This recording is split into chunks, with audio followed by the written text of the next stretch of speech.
Assalamualaikum warahmatullahi wabarakatuh.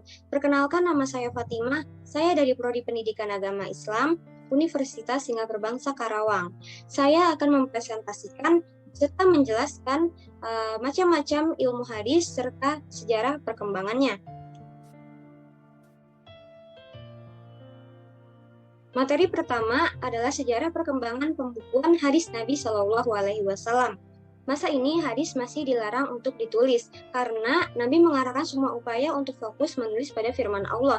Yang kedua, saat itu belum banyak yang pandai menulis, jadi waktu dipergunakan sepenuhnya untuk menghafal Al-Quran. Nah, yang ketiga, Nabi khawatir akan sabda-sabda beliau yang bercampur dengan firman Allah. Selanjutnya ada periode khalifah. Nah, di periode ini, para sahabat mulai membukukan hadis Nabi, namun tidak semua hadis dapat diterima oleh para sahabat. Mereka bahkan meminta saksi atau menyuruh periwayat untuk bersumpah membenarkan riwayatnya.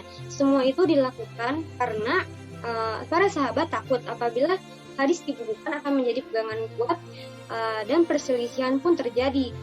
Jadi para sahabat ini mengumpulkannya hanya sekedar kesanggupan penulis. Yang ketiga ada periode setelah wafatnya para sahabat.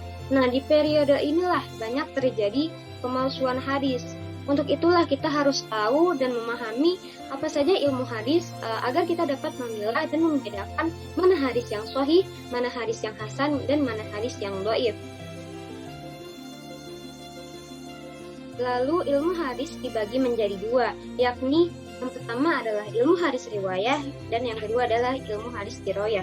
Ilmu hadis riwayah ini membahas tentang hadisnya, namun jika ilmu hadis diroyah ini membahas tentang ilmu hadisnya. Nah, di dalam keduanya ini terdapat perawi atau marwi. Apa itu perawi? Perawi adalah orang yang membawa riwayat dari Nabi dan menerimanya. Kemudian orang itu menyampaikan lagi ke orang lainnya. Nah, nanti akan bersambung menjadi sanad. Lalu apa itu marwi? Marwi adalah isi berita yang diperbuat oleh Nabi, seperti redaksi hadisnya. Jadi apa yang Nabi perbuat dan apa yang Nabi tuturkan itu ada di dalam matan hadis. Nah, sanad dan matan ini adalah rukun hadis. Jika salah satunya saja tidak ada, maka tidak dapat disebut dengan hadis. Lalu ada ilmu hadis riwayah. Menurut sebagian ulama, ilmu hadis riwayah membahas cara kelakuan persambungan hadis kepada Nabi, jika perawinya, kekuatan hafalan, keadilan mereka, serta keadaan sanad putus dan bersambungnya. Namun, menurut kebanyakan ulama, ilmu hadis riwayah objeknya adalah diri Nabi sendiri, yakni perkataan Nabi, perbuatan beliau, takrir atau ketetapan beliau, serta sifat jasmaniah. Nah, pada intinya, ilmu hadis riwayah ini itu memfokuskan bahasannya pada apa yang Nabi tuturkan dan apa yang Nabi perbuat gitu. Nah, di ilmu hadis riwayah ini tidak dibahas mengenai apakah hadis ini diterima atau hadis ini tertolak gitu. Tujuannya kita mempelajari ilmu hadis riwayah agar kita sebagai pengikut Nabi ini dapat meneladani sikap-sikap mulia dari beliau. Lalu ada ilmu hadis diroyah. Menurut sebagian ulama, ilmu hadis diroyah yaitu membahas makna-makna yang dipahamkan dan dikehendaki dari suatu lafal hadis dengan bersandar pada aturan atau kaidah bahasa Arab dan agama yang sesuai dan benar. Namun, menurut kebanyakan ulama, ilmu hadis diroyah adalah suatu ilmu untuk mengetahui keadaan sanad dan matan dari jurusan diterima atau ditolak dan semacamnya. Nah, ilmu hadis diroyah ini pada menetapkan kaidah-kaidah diterima atau tertolaknya suatu hadis. Jadi, objeknya adalah keadaan sanad, keadaan matan, serta keadaan perawi hadis tersebut. Kita akan mengulas lebih mendalam apa saja yang dibahas dalam ilmu hadis riwayah. Yang pertama ada perkataan Nabi. Jadi segala ucapan dan segala perkataan Nabi ini dibahas dalamnya. Lalu ada perbuatan seperti tindakan Nabi, terus apa saja yang Nabi lakukan hingga kita dapat menteladani sifat beliau ada di dalamnya. Lalu ada periwayatan seperti siapa, apa, dan dari mana periwayatan hadis tersebut.